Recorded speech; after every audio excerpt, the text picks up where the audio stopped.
اسی پر پھل پھول رہا ہے۔ رسالت مآب صلی اللہ علیہ وآلہ وسلم نے مصیبت زدہ لوگوں سے ایسے خریدنے سے منع فرمایا۔ اسلام دین رحمت ہے۔ جو اسلام کی روح کو سمجھتے ہیں وہ کبھی کسی کی مجبوری کا فائدہ نہیں اٹھاتے، بلکہ مجبور کو عطیہ دیتے ہیں تاکہ وہ اپنی زندگی کی ضروریات کو فروخت کرنے پر مجبور نہ ہو۔ پروردگار عالم کلام بلاغت میں سورہ قصص کی آیت نمبر 77 ارشاد فرما رہا ہے کہ بے شک قارون موسیٰ کی قوم میں سے تھا، پھر ان پر اکڑنے لگا اور ہم نے اسے اتنے خزانے دیے تھے کہ اس کی کنجیاں ایک طاقتور جماعت کو اٹھانی مشکل ہوتیں۔ جب اس سے اس کی قوم نے کہا کہ اترا مت، بے شک اللہ اترانے والوں کو پسند نہیں کرتا۔ اب آئیے آگے چلتے ہیں کہ اور جو کچھ تجھے اللہ نے دیا ہے اس سے آخرت کا گھر حاصل کر اور اپنا حصہ دنیا میں سے نہ بھول اور بھلائی کر جس طرح اللہ نے تیرے ساتھ بھلائی کی ہے، اور ملک میں فساد کا خواہاں نہ ہو، بے شک اللہ فساد کرنے والوں کو پسند نہیں کرتا۔ اور سورہ نساء کی آیت نمبر 29 میں ارشاد رب العزت ہے انورٹڈ کاما کہ اے ایمان والوں، آپس میں ایک دوسرے کے مال ناحق نہ کھاؤ مگر یہ کہ آپس کی خوشی سے تجارت ہو، اور آپس میں کسی کو قتل نہ کرو، بے شک اللہ تم پر مہربان ہے۔ اور اب حدیث پیغمبر ہے کہ بخل اور ایمان ایک قلب میں ساتھ جمع نہیں ہوتے۔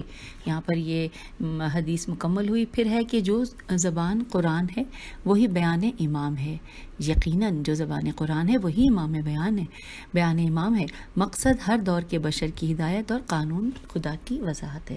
تو یوں ہم نے حکمت 468 کے بارے میں جان لیا، مختصراً سمجھ لیا، اور اب آئیے حکمت 467 کو پڑھتے ہیں۔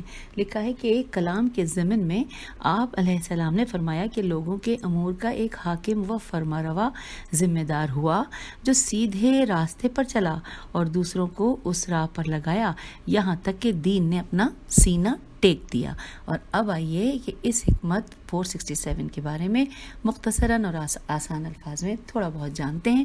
اس گفتار حکمت میں امام علیہ السلام نے شخصیت کا تعارف نام لیے بغیر ان کی خدمات کی تعریف کرتے ہوئے کروایا کہ ایک ایسے حکمران نے لوگوں پر حکومت کی کہ جو خود بھی حق کے راستے پر چلا اور معاشرے میں نافذ العمل بھی کیا، یہاں تک کہ شتر دین نے زمین پر اپنا سینہ ٹیک دیا اور اسلام کو قرار ملا۔ اس گفتار میں امام نے اونٹ کی کیفیت کے بارے میں لطیف اشارہ کیا ہے کہ جب تک حالت سفر میں ہوتا ہے راحت و قرار سے نہیں بیٹھتا اور منزل پر پہنچ کر زمین پر سکون و قرار کے ساتھ سینہ ٹیک دیتا ہے۔ اور امیر المومنین علیہ السلام نے کہ اس فرمان میں کہ امام کا اشارہ کس شخصیت کے بارے میں ہے، مفسرین نہج البلاغہ 3 مختلف رائے کے حامل ہیں۔ یہ جانتے ہیں۔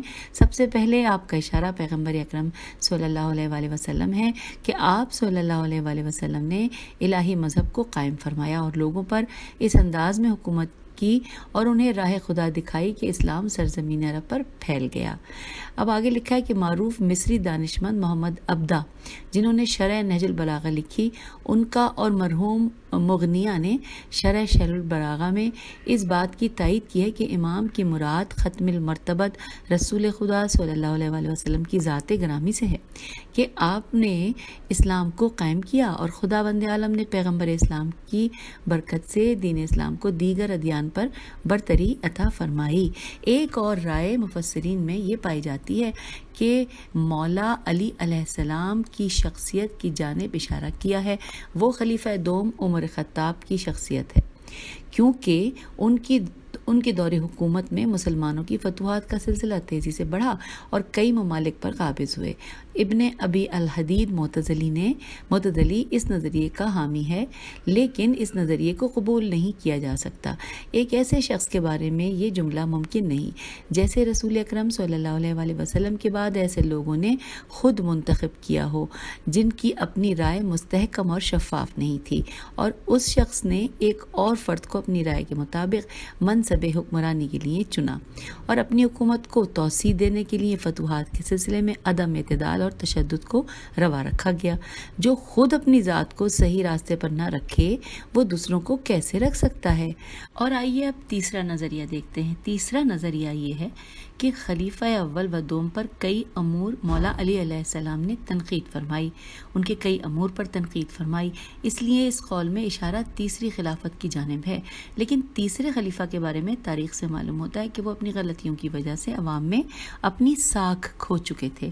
تاریخ کے اوراق پلٹنے پر معلوم ہوتا ہے کہ امیر المومنین علیہ السلام کے قول کا مصداق کوئی اور نہیں بلکہ صرف اور صرف ذات خاتم الانبیاء سرکار رسالت مآب صلی اللہ علیہ وآلہ وسلم ہے۔ اس موضوع کو آئیے امام کے نہج البلاغہ کے خطبات میں دیکھتے ہیں۔ امام فرما رہے ہیں خطبہ نمبر 210 میں اس انداز سے، اور یہ اقتباس ہم پڑھ رہے ہیں کہ خدایا جو بندہ ہماری ان باتوں کو سنے کہ جو عدل کے تقاضوں سے ہم نوا اور ظلم و جور سے الگ ہیں، دین و دنیا کی اصلاح کرنے والی اور شرانگیزی سے دور ہیں، اور سننے کے بعد پھر بھی انہیں ماننے سے انکار کر دے تو اس کے معنی یہ ہیں کہ وہ تیری نصرت سے منہ موڑنے والا ہے اور تیرے دین کو ترقی دینے سے کوتاہی کرنے والا ہے۔ اب آئیے خطبہ 92 میں دیکھتے ہیں۔ مولا علی علیہ السلام فرما رہے ہیں، اقتباس پڑھتے ہیں کہ اللہ نے انہیں، یعنی بریکٹ میں ہے کہ رسول خدا صلی اللہ علیہ وآلہ وسلم کو اس وقت بھیجا جب رسولوں کی آمد کا سلسلہ رکا ہوا تھا، بد عملی پھیلی ہوئی تھی اور امتوں پر غفلت چھائی ہوئی تھی۔